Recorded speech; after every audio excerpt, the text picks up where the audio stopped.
Today's read aloud on Mrs. Clark's Reading Corner is by Mr. Clark in honor of his father, Donald Clark, who was born on Groundhog's Day.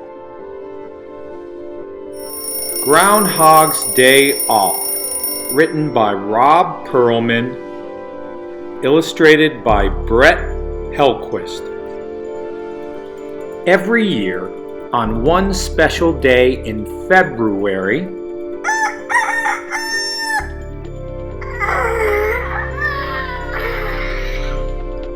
Groundhog wakes up extra early.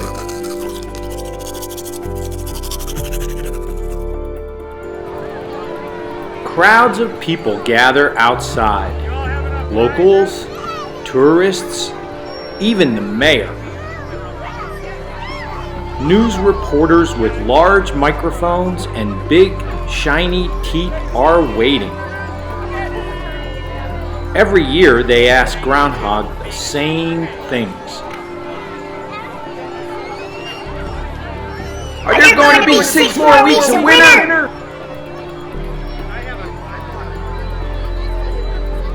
Is spring around the corner?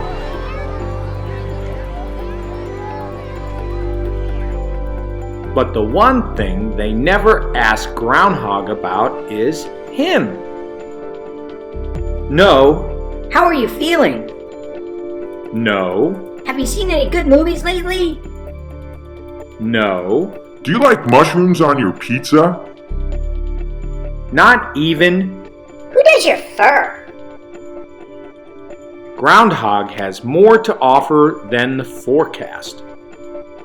But that's what happens year after year.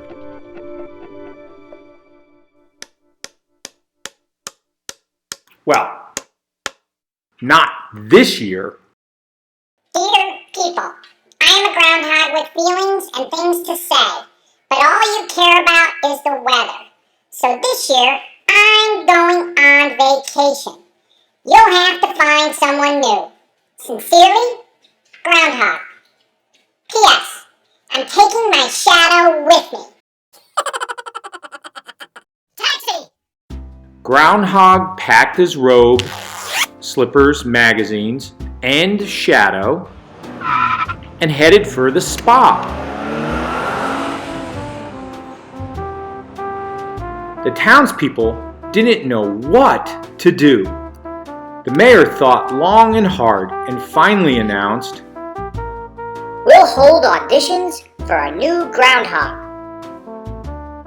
lots of animals wanted to try out for the role.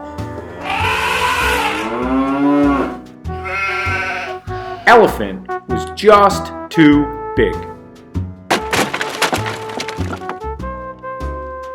Ostrich got the whole thing backward.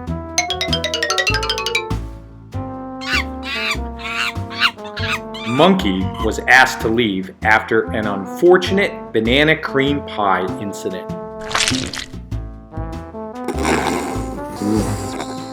Bats, owls, moles, and possum schedules didn't work out.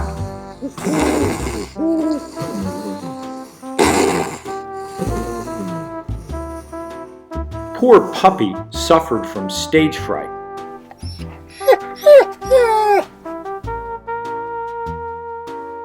And Sheldon? Well, his shadow just wouldn't behave. This is terrible. The mayor cried.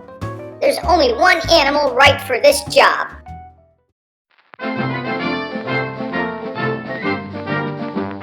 Groundhog had been relaxing when he heard a news report. Nobody has Groundhog's flair for the dramatic. Nobody can wake up as early as he does. No one The mayor said, pausing. is as special as Groundhog. Groundhog couldn't believe his ears. They do think of me as more than just a weather vane. Taxi! And with that, he threw on a towel and whistled for a taxi. Take me home!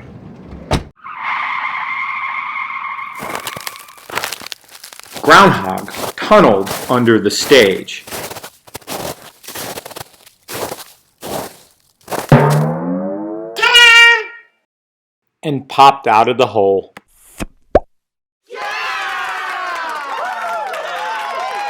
audience stood and cheered. The reporters asked Groundhog all the questions he had hoped they would ask. Where did you go on vacation? Which team are you rooting for in the playoffs? Do you prefer chunky or smooth peanut butter? Is that your real fur? Will you do this for real tomorrow? Groundhog stopped signing autographs. Tomorrow? He said. The reporters nodded. Tomorrow is Groundhog's Day. You came back just in time. Well then, no time to talk. I have to go to bed early.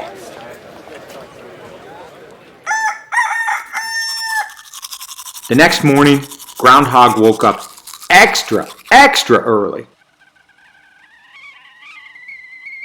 He poured himself a cup of warm mint tea and peeked out of his hole. And this time, the reporters asked him about much more than the weather.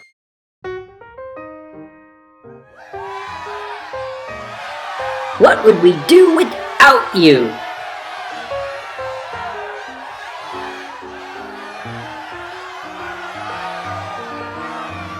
Bagels or donuts? What would you do with $1 million? Seriously, is that your real fur? You like me.